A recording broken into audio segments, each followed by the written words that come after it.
Mais c'est vrai que j'aime bien les photos. Alors je ne me suis pas levée un matin en me disant que j'allais travailler sur photo. Sur conseil d'une amie, en fait, j'étais partie en Angleterre dans un collège de médiums, histoire de voir qu'est-ce qu'on pouvait faire. Et puis on se retrouve dans un atelier où finalement on faisait justement un travail sur photo. Donc jamais fait ça avant. Et puis ce médium qui travaillait lui avec la police et aidait dans les enquêtes, ils sont un peu plus ouverts en Angleterre on va dire, il affiche une photo contre le mur sur le rétroprojecteur avec 3 vieilles dames. Donc ces vieilles dames sont un peu à l'ancienne, d'ailleurs elles me font penser à ma grand-mère avec ses petites robes très classiques, la mise en pli. Il n'y a aucun signe distinctif sur cette photo qui donne un indice quelconque. Et puis au moment où il nous pose la question suivante, qu'est-ce qui lie ces 3 femmes? Et au moment où il demande ça, j'entends « Tut !» Je ne suis pas bonne bruteuse, mais c'est une corne de brume. Et au moment où il dit ça, moi je lève la main, toute contente, puis je dis « Elles ont fait le voyage du Titanic ensemble !» Là je dis « Ça y est, encore dit une connerie !» Et puis autour de moi, on est plusieurs dizaines de personnes dans cette pièce. Les gens sont extrêmement logiques. Là du coup, ma logique, elle était aux antipodes. Elles sont sœurs, elles sont de la même famille, elles ont fait du sport ensemble, elles sont allées à l'école ensemble. Ouais, c'est beaucoup plus logique que mon truc. Donc quand il a terminé de demander aux gens ce qu'ils en pensent, il me fait « Toi la blonde, tu peux venir s'il te plaît ?» Très à l'aise, j'arrive devant mon micro. Il me dit « Tu peux s'il te plaît leur répéter ce que tu viens de dire ?»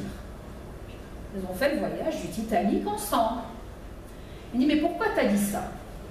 Je dis « Ben parce que j'ai entendu une corne de brume. » Il dit « Oui, mais enfin, ça aurait pu être n'importe quel bateau. » Je dis « Non, non, c'était le Titanic. » Comme si je l'avais entendu en 1912, mais c'est un détail. Et il secoue la tête, puis il dit aussi invraisemblable que ça puisse paraître, mais elle a raison. Puis il me dit à sa traductrice, en fait, parce que les cours étaient en anglais, c'était traduit, puis il fait « C'est qui cette fille ?» Il me dit « Tu fais quoi dans la vie ?» Je dis « Je suis guérisseuse. » Il me fait « Non, t'es pas guérisseuse, toi, t'es bien plus que ça. » Et puis j'ai trouvé intéressant finalement, parce que je trouvais, pour moi ces dons, ils doivent avoir une utilité. Alors bien sûr que je peux être utile à des personnes pour avancer, pour comprendre leur vie et autres, mais je pense que ça peut aller plus loin que ça. Donc je trouvais intéressant ce concept de travailler avec la police. Alors en rentrant, je vais peut-être vous faire sourire, mais comment faire ça? Il n'y a pas tellement de moyens de travailler avec la police, on ne dit pas « Coucou, bonjour, je suis médium, j'aimerais bien travailler pour vous aider dans vos enquêtes. » Alors, il faut bien commencer, puis je voulais mes preuves, alors mon mari a acheté le Détective. Journal de faits divers très gros qui existe depuis très longtemps. Et qu'est-ce qu'il faisait? Il découpait les photos, donc sans signe non plus de qui était la personne et autres, et il me découpait les personnes par affaire. Et il me disait, bah tiens, tu te débrouilles. Donc j'avais pas l'article de journal, j'avais pas vu les photos des gens, et comme j'écoute pas les nouvelles, je peux pas être au courant de ce qui se passe. Et puis je regardais tout ce qui me venait en tête, et en fait je notais tout ce que je percevais. Et après je comparais avec le journal. Et quand je comparais, beaucoup d'informations étaient correctes. Apparemment ça marche, intéressant. Mais ce n'était pas encore assez pour moi.